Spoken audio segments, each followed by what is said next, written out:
Something just happened in the world of artificial intelligence that is going to fundamentally change the relationship between the United States government and the biggest tech companies on the planet.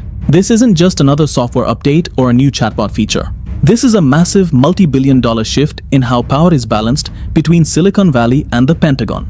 Let me break it all down for you right now. Today, on May 1st, 2026, the United States Department of Defense officially announced a landmark series of agreements with 7 of the most powerful AI companies in existence.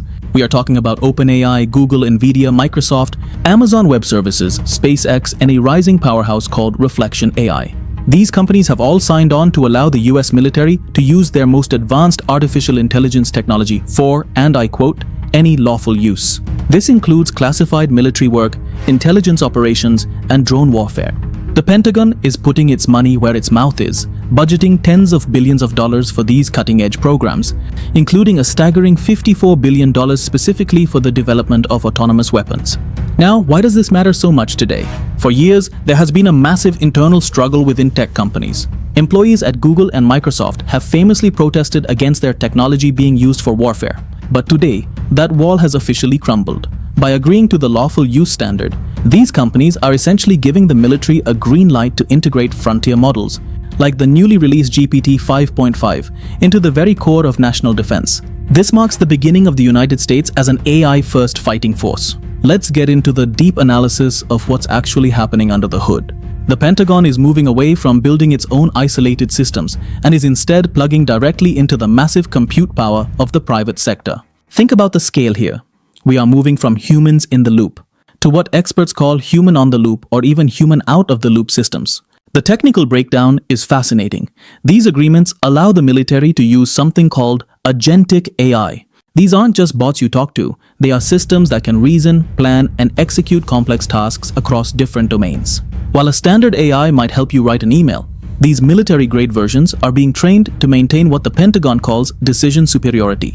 This means processing millions of data points from satellites, sensors, and signals in milliseconds to make battlefield decisions faster than any human general ever could. Interestingly, one major player refused to sign. Anthropic, the creators of the Claude chatbot, stayed out of this deal. They have been in a high-profile feud with the Defense Department over concerns about AI misuse. This creates a massive rift in the industry. On one side, you have the pro-defense coalition led by OpenAI and Microsoft. On the other, you have the safety-first camp. This split is going to define the competitive landscape for the rest of the decade. From a business and financial perspective, this is a total game changer for AI stocks. If you are an investor, you need to look at where this $54 billion budget is flowing. It's not just going to the software makers, it's going to the infrastructure. Nvidia is the massive winner here, because their chips are the physical foundation of this entire military AI build-out. We are also seeing the rise of Reflection AI, a company that most people haven't heard of yet.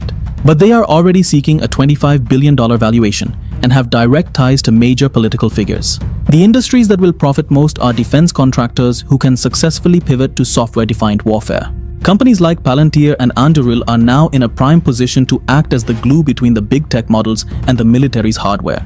On the flip side, traditional hardware-only defense firms that fail to integrate deep learning might see their margins evaporate. For the average person, this creates a new wave of high-paying AI jobs in government contracting, cybersecurity, and ethical AI auditing.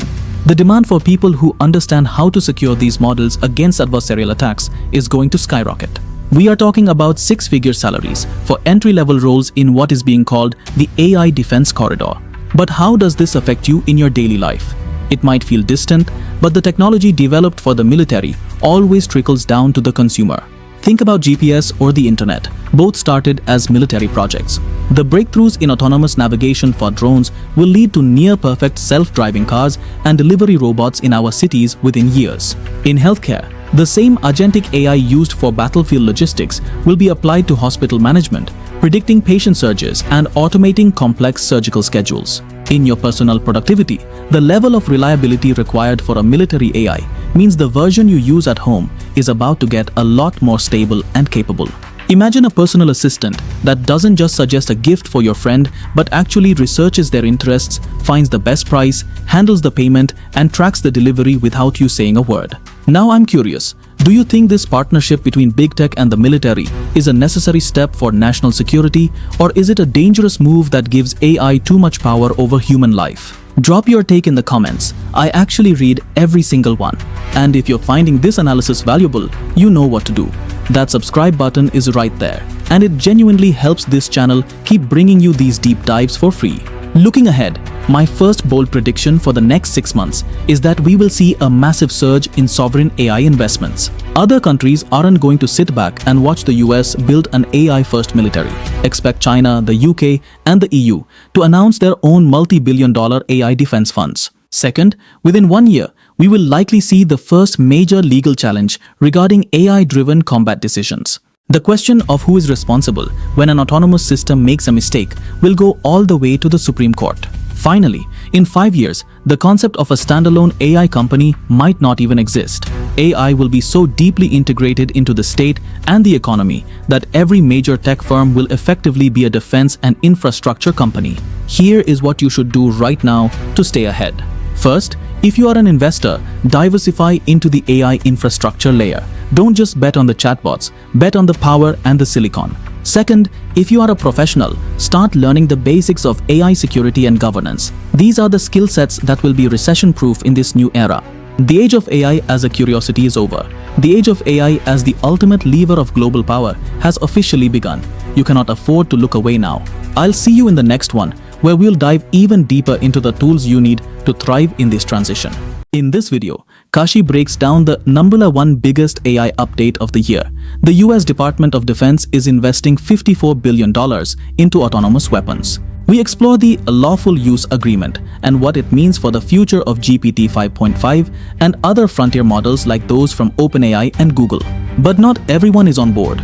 We analyze the ethical battle lines being drawn by Anthropic, who refused the deal over safety concerns. Are you looking to profit? We analyze the massive growth potential in AI stocks and identifying which industries are now at risk.